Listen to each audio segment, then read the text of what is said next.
करीब मैं देख रहा था कि इस रेवाड़ी का जिन्होंने 50-60 साल से नाश करने का काम किया, वो कुकरमूत की तरह बिलों में से ऐसे निकल के आ रहे नेता नहीं कहूँगा मैं, उनको कहूँगा कि भाई ये अपने स्वार्थ की राजनीति में 1947 में करीब देश आज़ाद हुआ था और आज़ादी के बाद से आज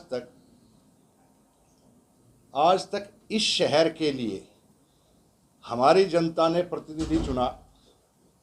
दरअसल जो हमारे लोकल काम हैं वो सारे स्टेट गवर्नमेंट में होते हैं और पिछले 50 साल में 15 साल कैप्टन अजय सिंह का पिताश्री इस रेवाड़ी का विधायक रहा।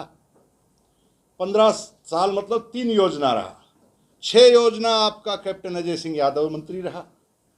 अब की बार कैप्टन यादव का छोरा मंत्री बन गया, मतलब कहने का 15, 6, 30, 45 और 5 ये ला लो, 50 साल 45 40 साल जिन्होंने इस शहर के ऊपर राज किया वो इस शहर की दुर्दशा के जिम्मेदार हैं।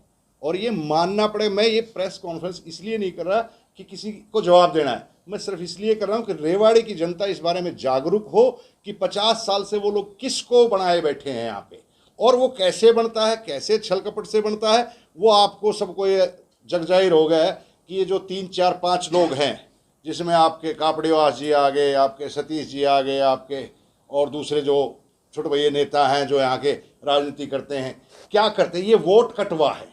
आप जब जब चुनाव हुआ पिछले 50 साल में उठा लो, कभी इसको वोट दिलवा दी, कभी उसको दिलवा दी, 5-6 खड़े कर दिए। और रेवाड़ी शहर की दुर्गति करने के लिए कैप्टन साहब के परिवार ने आज तक एक ही काम किया कि वोट कटवा नेता खड़े करो और अपने 26-25% वोट से शहर का विधायक बन जाओ। और पिछले 50 साल में, मैं ये नहीं कह रहा, ये आपको सबको ज्ञात है, सबसे पहले कैप्टन का छोरा जब MLA चुनाव जीता, सबसे पहले बर्फी का डब्बा कहाँ दे के आया था? आपने फोटो खींचे थे या नहीं खींचे थे?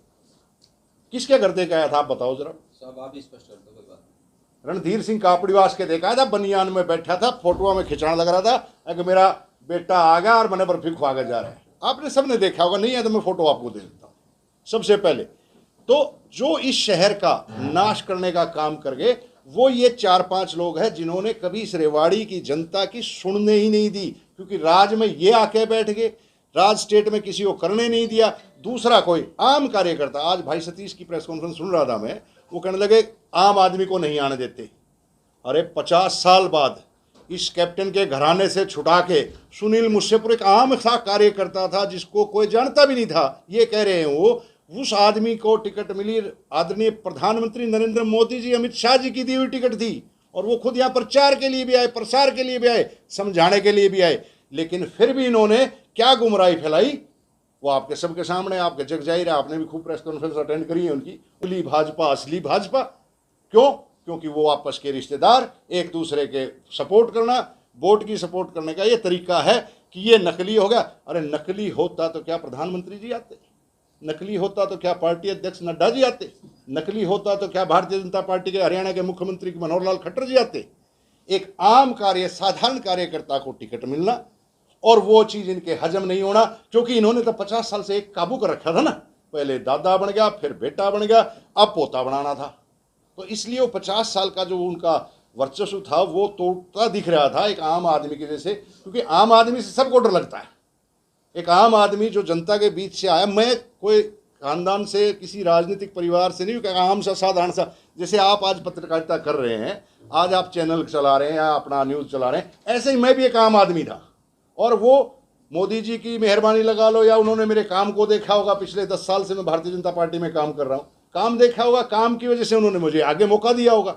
उस मौके को देने के बावजूद इनके हजम नहीं हुआ कि आम आदमी अगर आ गया तो तुम्हारा राज छिन जाएगा, इसलिए विरोध किया था इन्होंने मेरा। और सारे थे ये विरोध में, मैं ये नहीं कहूँगा कि एक आदमी था, ये सारे एकजुट हो गए थे इसलिए कि कोई दूसरा आदमी ना आ जाए, फिर रेवाड़ी की सत्ता में तुम्हारा हिस्सेदारी खत्म हो जाएगी। और किसी ने निकाल सिर्फ 26% वोटों से राज करते आ रहे हैं पिछले 50 साल से। इसके लिए मैं जनता को यह आह्वान करूंगा कि आप जागो और इन वोट कटवाओं से, जो वोट कटवा नेता खड़े करते हैं, 5-5, 4-4 खड़े कर देते हैं, इनसे संभल के चलो।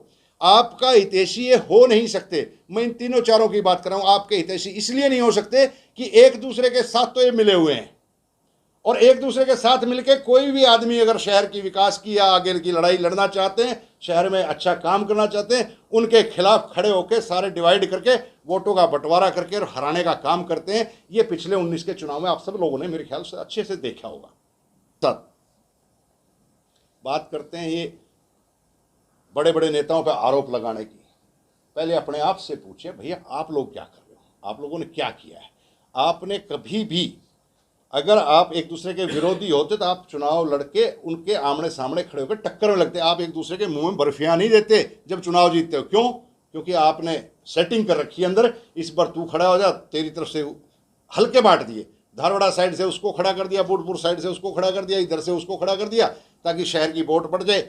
आज मुझे ये बताओ, इस शहर के अंदर 25-30 साल तो कैप्टन खुद मंत्री रहा है, कमेटी भी उसके पास रही, शहर भी उसके पास रहा। क्या कभी उसने एक डेवलपमेंट की प्लान के ऊपर नक्शे पे बैठ के बनाया कि शहर का पानी कैसे निकलेगा, शहर की सड़कें सुंदर कैसे बनेगी, शहर की डेवलपमेंट कैसे होगी? एक ने भी बजट बनाया, फाइनेंस मिनिस्टर रहा, बजट बनाया और खा गया, सारा बजट खाने का काम किया। आज कैप्टन अजय सिंह यादव क्या था? आज से मेरे ख्याल 35 साल पहले जब मैं आया था रेवाड़ी, कॉलेज में था, जब उसके बाद आया तो ये बैठता था, अपने कोर्ट में बैठने लगा था। उस टाइम काम मामूली सा रिटायर्ड फौजी अफसर था, तनख्वाह होगी मुश्किल से 20-30 हज़ार रुपये, उस टाइम बहुत ज़्यादा थी शायद। और आज तक उसका कोई व्यापार नहीं है, कागजों में भी कोई व्यापार नहीं, ना उसकी बीवी व्यापार करती, ना वो व्यापार करता, ना उसका छोरा करता। फिर वे तो एम्पायर जो खड़ा करा है, इतना अपार धन संपत्ति खड़ी करी है, वो कहाँ से खड़ी करी है मेरी समझ में ये नहीं आ रहा। आप लोगों को ये सवाल पूछने की जरूरत है कि जो रेवाड़ी के विकास में पैसा लगना था वो कैप्टन फैमिली के विकास में पैसा लगाया गया। तो इस चीज़ को रेवाड़ी की जनता को मांगना चाहिए, और मैं जनता के साथ इस बात के लिए खड़ा हूँ कि रेवाड़ी की जनता ये हिसाब मांगे। कैप्टन साहब, पिछले 60 साल से तू, तेरा बाबू, तेरा छोरा, तीनों तुम लाग के इस शहर को जो कचरा खाना बना रहे हो, इसका पिंड छोड़ दो और इस शहर को आज़ाद कर दो, किसी और के हवाले करो, ताकि इस शहर की प्रगति, उन्नति और आगे बढ़ने का काम हो सके।